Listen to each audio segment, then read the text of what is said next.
रहमान रहीम, अस्सलाम वालेकुम। मैं हूं ज़ीशान अहमद सिद्दीकी। आप देख रहे हैं सबसे पहले पाकिस्तान।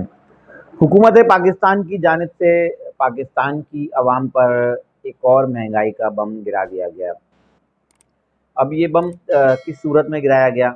इससे पहले आटे की कीमतें सबके सामने हैं, बिजली कितनी महंगी की गई। एक चीज़ थी जो पाकिस्तान की आवाम को जो है सस्ती मिलती थी, वो थी सुई गैस। अब पाकिस्तान की हुकूमत ने जो है सुई गैस की कीमतों में जो है इज़ाफ़ा कर दिया गया है। पहले तो सुई गैस के जो बिल आ रहे थे, टैरिफ में इज़ाफ़ा किया गया था, यूनिट महँगे किए गए थे। लेकिन एकदम से 3-4 दिन कबल जो है हुकूमत पाकिस्तान की जानिब से जो है एक मीटर रेंट जो है पाकिस्तान की आवाम पर जो है लागू कर दिया। अब ये मीटर रेंट जो पहले हम जो गैस मीटर रेंट ₹40 देते थे, अब इस मीटर रेंट की जो कीमत और मुकर्रर की गई है वो ₹500 है। अब पाकिस्तान के जो तमाम सार्फिन हैं वो मीटर रेंट की मद में ₹40 की बजाय ₹500 जो है आप जो है सुई गैस का जो है मीटर रेंट देंगे। अब जिन लोगों के घरों के बिल 300-400 आते थे, अब वो उस बिल से ज़्यादा इस मीटर रेंट की मद में जो है कीमत अदा करेंगे। पाकिस्तान में तकरीबन 80 लाख से ज़ायद जो है सुई गैस के सार्फिन मौजूद हैं। अगर इसको हम 500 से मल्टीप्लाई करें तकरीबन 4 अरब रुपए बनते हैं ये। अब हुकूमत ने जो है रातों रात ये टैक्स आयद कर दिया। ज़ाहिर-सी बात है, अब अगर हुकूमती नुमाइंदों से सवाल किया जाएगा कि आपने जो है मीटर रेंट जो आयद किया है ₹40 से एकदम आपने ₹500 कर दिए, तो यकीनन उनका यही कहना होगा कि आईएमएफ की शराइत थी और आईएमएफ की शराइत पे हमें जो है अवाम पर जो है ये बम गिराना पड़ा। लेकिन पाकिस्तान की अवाम क्या इसी तरह जो है हुकूमत के ज़ुल्म व सितम सहती रहेगी?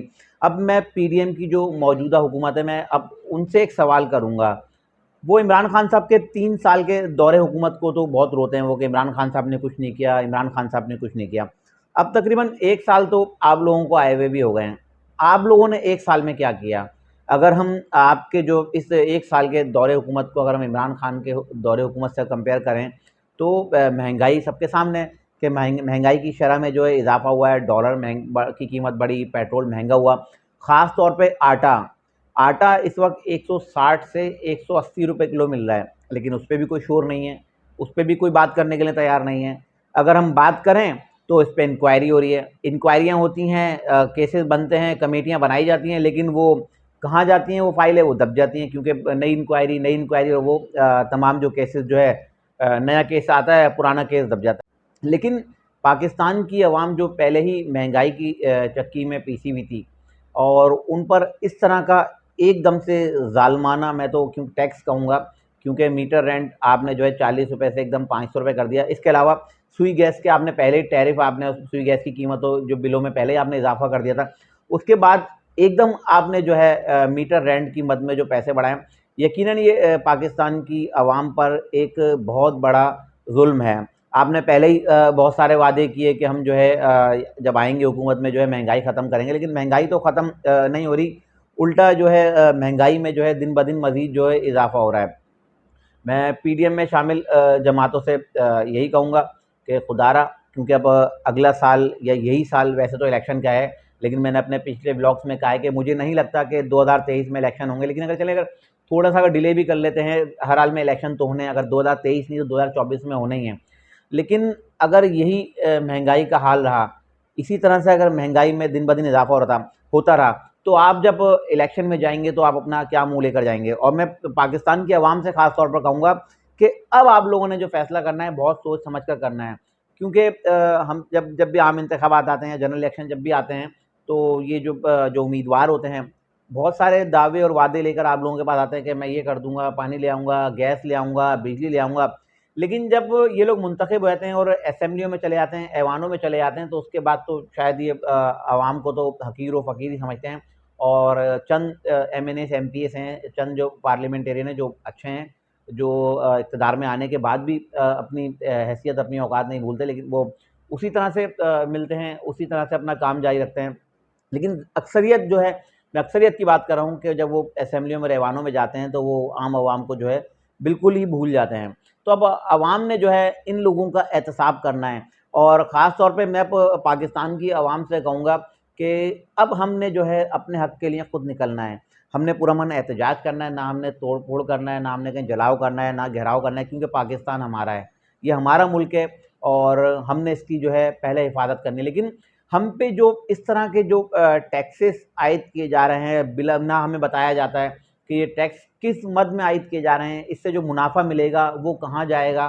पहले ही अगर मैं बात करूं बिजली की कीमतों में कितना बेपनाह इजाफा किया गया है। अगर मैं खाली कराची की बात ही करूं के इलेक्ट्रिक कितना मुनाफा ले रही है, अगर हम उसको कैलकुलेट करने बैठे, अरबों रुपया के इलेक्ट्रिक जो है मुनाफा कमा रही है। के इलेक्ट्रिक का जो एक्स्ट्रा जो चार्जेस लगाती है कराची के सार्फिन पर, उसमें उनका कहना है कि हम अपनी बिजली खुद बना रहे हैं। अगर के इलेक्ट्रिक अपनी बिजली खुद बना रही है तो जब शॉर्टफॉल होता है पूरे पाकिस्तान की, जब बिजली जाती है तो कराची की क्यों जाती है? अगर आप बिजली खुद बना रहे हैं, आपके पास वो सलाहियतें हैं, आप अगर बिजली खुद पैदा कर रहे हैं, तो फिर कराची की लाइट क्यों जाती है?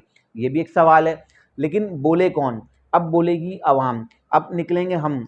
अब पाकिस्तान की जो अवाम है, इसने अपने हक के लिए खुद निकलना है। अब सबने सवाल करना है, इन अपने एमपीएस से, एमएनएस से, इन सेनेटर्स से, इन वुज़रा से, वज़ीर आज़म से, इस हुकूमत से, कि हमारा आखिर कसूर क्या है। हम पे आप जो है बिना सोचे समझे जो दिन ब दिन जो मज़ीद टैक्सेस लगाते हैं। पहले ही हमारे पास जो है ज़राए आमदन नहीं है, महंगाई बढ़ जाती है लेकिन तनख्वाहें नहीं बढ़ती। महंगाई दिन ब दिन उरूज पे जा रही है और इनकम वही है जो आज से 10-12 साल पहले जो एक गरीब की तनख्वाह थी, आज भी वही है। लेकिन अगर आप महंगाई को उससे कंपेयर करें तो महंगाई कहाँ तक है। तो मैं सिर्फ इतना कहूँगा पाकिस्तान की आवाम से कि अब हमने जो है अपने हक के लिए खुद निकलना है। इंशाल्लाह मैं अपने नए ब्लॉग में जो है के इलेक्ट्रिक के हवाले से बताऊँगा कि के इलेक्ट्रिक जो है कितना इस वक्त मुनाफा ले रही है और कराची की आवाम पर जो है कितना जुल्म किया जा रहा है। क्योंकि जिस तरह के ये लोग फ़िरौन बने हुए हैं, बिजली का बिल भेज देते हैं, कोई कम कराने जाए तो उससे बात करना भी ये लोग गवारा नहीं करते। 8-8, 10-10 हज़ार रुपये के बिल भेज देते, 200 यूनिट आपके आए और आपका बिल 8,000 से प्लस हो जाता है। कोई इनसे बात करने जाए तो कोई ये बात सुनने के लिए भी तैयार नहीं है। ये लोग फ़िरौन बने हुए हैं। तो इंशाल्लाह मैं अपने व्लॉग में के इलेक्ट्रिक के हवाले से जो पूरी तफ़सील जो है इंशाल्लाह बताऊँगा कि के इलेक्ट्रिक किस तरह से कराची की आवाम पर जो है जुल्म कर रही है। इंशाल्लाह अपने नए व्लॉग के साथ फिर हाज़िर होऊँगा, तब तक के लिए इजाज़त दीजिए। अल्लाह हाफ़िज़।